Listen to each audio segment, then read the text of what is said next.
On July 18, 2025, something pretty amazing happened in the Timor Sea.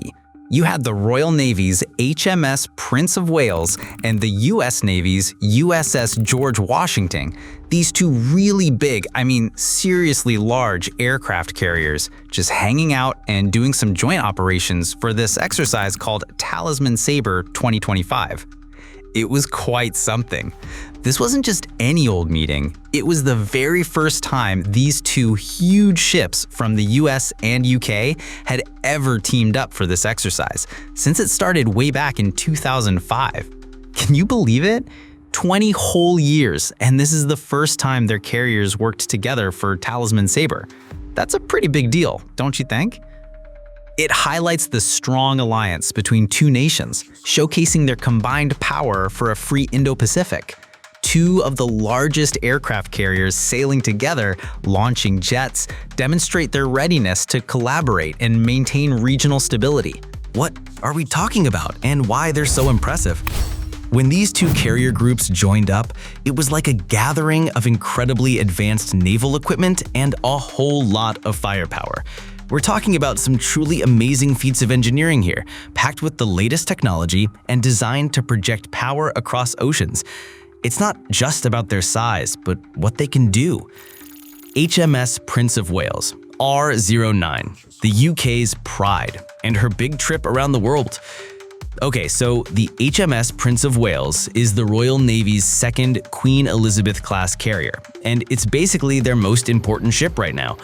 Think of it as the UK's ultimate mobile airbase, ready to go wherever it's needed. This ship was put into service on December 10, 2019, so it's still quite new. And it's huge, about 70,600 tons of steel and technology, stretching 284 meters long. That's almost 3 football fields just floating there. It's built for short takeoff and vertical landing planes, which is really cool. That means it doesn't have catapults or special wires like some other carriers. Instead, it has a ski jump ramp for launching its jets. Imagine this F-35B Lightning II jet just zooming up that ramp and taking off. Then later, after its mission, it just kind of hovers down and lands straight down. It's quite a sight. Its main aircraft are these F-35B Lightning II jets, which are stealthy and very adaptable. Plus, it carries some Merlin and Wildcat helicopters for spotting things, like an airborne lookout, and hunting submarines because, submarines can be sneaky. The flight deck has 2 enormous lifts to move planes around, and all the equipment for refueling them and rearming them during a mission. Below deck, there's a huge hangar and 9 decks holding up 1.6 thousand crews, including 250 Royal Marines. That's a lot of people living and working on this floating city. Plus, it's equipped with all sorts of high-tech sensors and defense systems like the S-1850M long-range radar, which can see things from miles away, really far away, and Phalanx CIWS for close-up threats. Think of it as a super-fast gun that shoots down incoming missiles.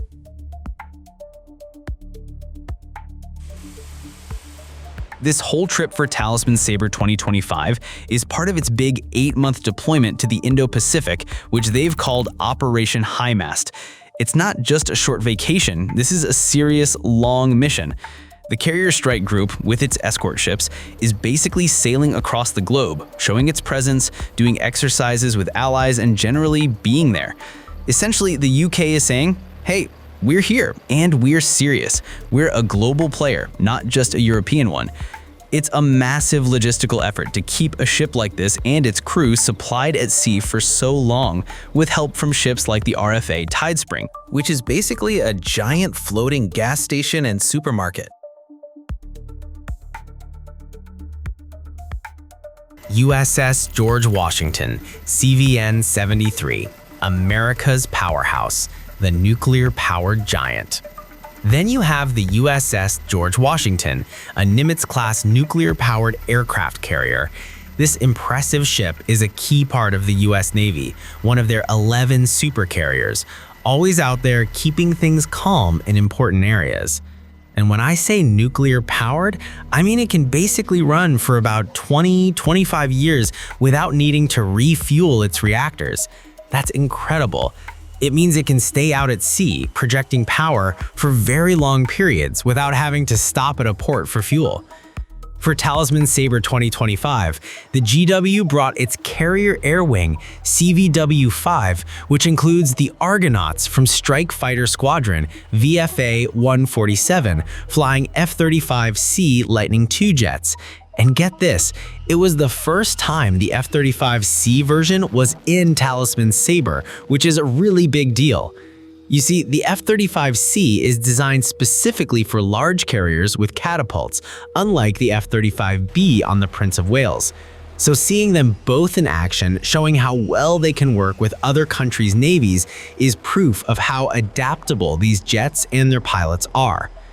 The GW's crew usually sails with a guided missile cruiser, like the USS Robert Smalls, CG-62, and a guided missile destroyer, like the USS Shoup, DDG-86. These aren't just escort ships, they're packed with their own missile systems, radar, and anti-submarine technology, providing complete air defense and attack capabilities for the entire strike group. So yes, it's not just one big ship, it's a whole fleet working together. The GW just returned from some planned maintenance and rejoining the forward deployed naval forces, so it's all ready to go, which is strategically very important. Its recent visit to Manila before the exercise also highlighted its presence in the region. Talisman Sabre 2025, everyone's invited, and what they're actually doing. Talisman Sabre is this massive military exercise that Australia and the US do every 2 years since 2005. This year's version started on July 13 and finishes on July 27. It's a huge event with over 35,000 people from 19 different countries.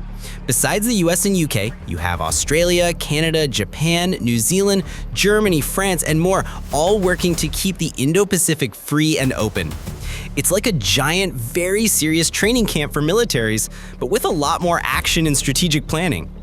The exercise covers a huge amount of land, from Australia's Northern Territory and Queensland all the way from Darwin to Brisbane and even into Papua New Guinea for the first time. That's a massive area of operations, showing how complex and widespread these drills are. Talisman Sabre is all about practicing how different military branches work together. The Navy, Air Force, Army, and amphibious operations, like landing troops from the sea onto land. It's a crucial way for them to practice their moves, get their communications clear, and learn how to team up to handle any security challenges that might come up. They're not just doing battle drills. A big part of these exercises is training for humanitarian assistance and disaster relief. So, if there's a massive typhoon or an earthquake, these forces know how to work together to get aid where it's needed quickly. They also practice things like search and rescue, medical support, and even cyber defense. It's about building trust and understanding between different militaries, so when real-world crises happen, they're not trying to figure out who does what. It's all about that interoperability, making sure everyone's equipment and procedures can work together smoothly. Double carrier action, the sights and the strategy behind it. The real highlight at Talisman Sabre 2025 was definitely when those two carriers linked up in the Timor Sea. Seriously, seeing the HMS Prince of Wales and USS George Washington sailing side by side was just a really impressive sight. Imagine two floating cities, each full of jets and defense systems, cruising in perfect formation. It's a visual testament to how strong the Allied navies are and how much power they can project when they team up. Photographers and videographers were probably having a field day, capturing those amazing shots of the two giants together. The combined carrier group boasted a seriously strong escort, extending beyond just the carriers themselves. The US Navy contributed the USS George Washington, CVN-73, the guided missile cruiser USS Robert Smalls, CG-62, and the guided missile destroyer USS Shoup, DDG-86, providing robust air defense and anti-ship capabilities. The Royal Navy was represented by HMS Prince of Wales, RO9, accompanied by the highly advanced air defense destroyer HMS Dauntless, D-33, and the Royal Fleet Auxiliary tanker RFA Tidespring A-136, essential for fueling and resupply. The host nation, Australia, showed its strong involvement with the Royal Australian Navy's HMS Sydney DDG-42. Further international participation included the Royal Norwegian Navy's frigate HNOMS Roald Amundsen and the Royal Canadian Navy's frigate HMCS Ville de Quebec. Having both F-35B and F-35C jets from both carriers flying around was a major part of the action, showing off their advanced air power. You could see US Navy planes from Carrier Air Wing 5 soaring over the whole formation. It just goes to show how smoothly these allies work together. It's not easy to coordinate air traffic from two different carriers, with different types of jets, all in a busy exercise area. It takes intense planning, very precise communication, and a whole lot of trust between the crews. It's like a super complex air traffic control system, but with fighter jets and a lot more at stake. And it wasn't just ships. The UK also had Royal Marines commandos doing amphibious raids in northern Queensland and Shoalbutter Bay, teaming up with a British Army Ranger Battalion. These guys are basically elite ground forces, practicing how to storm beaches and secure areas. RAF Voyager planes were helping out too, providing air-to-air refueling for jets and transport, proving this was a complete all-branches effort from the UK. Plus, they had Space Command, cyber, electronic warfare specialists, and even military medics there. Talk about comprehensive. It's like every single part of the military was getting a workout. So, what's the big deal and what's next? The global picture. These joint operations between the HMS Prince of Wales and USS George Washington during Talisman Sabre 2025 are a huge deal, strategically speaking. With the world getting quite complicated and the Indo-Pacific being an important area, think lots of trade routes, growing powers, and some disputed territories, these exercises are super important for keeping alliances strong and encouraging anyone thinking of causing trouble to, well, calm down. Having two massive carriers that can project serious air power sends a clear message. The US and its partners are committed to keeping the seas open and the region stable. It's a show of strength, but also a show of unity. It's also a fantastic training ground for everyone to get better at working together. The navies can refine their strategies, how they communicate, and how they handle logistics in real-world situations. This shared experience makes the Allied forces much more effective for anything that comes up, whether it's helping out after a disaster or getting into a serious conflict. It builds practical experience, so when things get tough, they can act as one unified team. It's about building trust too. When you're out there on the open sea relying on another country's navy to support you, that trust is everything. After Talisman Sabre, the UK Carrier Strike Group, led by the HMS Prince of Wales, is going to continue its Operation High Mast deployment and head over to Japan. This is a very significant part of their journey, as they'll be working closely with Japanese forces, who are also key allies in the region. While there, they'll do more drills with US and Japanese forces, making that three-way cooperation even stronger and building up the whole alliance network in the area. This continuous involvement highlights a long-term plan to uphold a rules-based international order and promote security across the Indo-Pacific. It's not just about military power, it's about diplomacy, partnerships, and making sure everyone follows the rules. Basically, the HMS Prince of Wales and USS George Washington meeting up at Talisman Sabre 2025 wasn't just some ordinary military exercise. No, it was a truly impressive display of Allied unity, cutting-edge military technology, and a strong commitment to keeping the peace, both regionally and globally. It's a big sign of international cooperation and a clear message that these nations are serious about stability. What an event!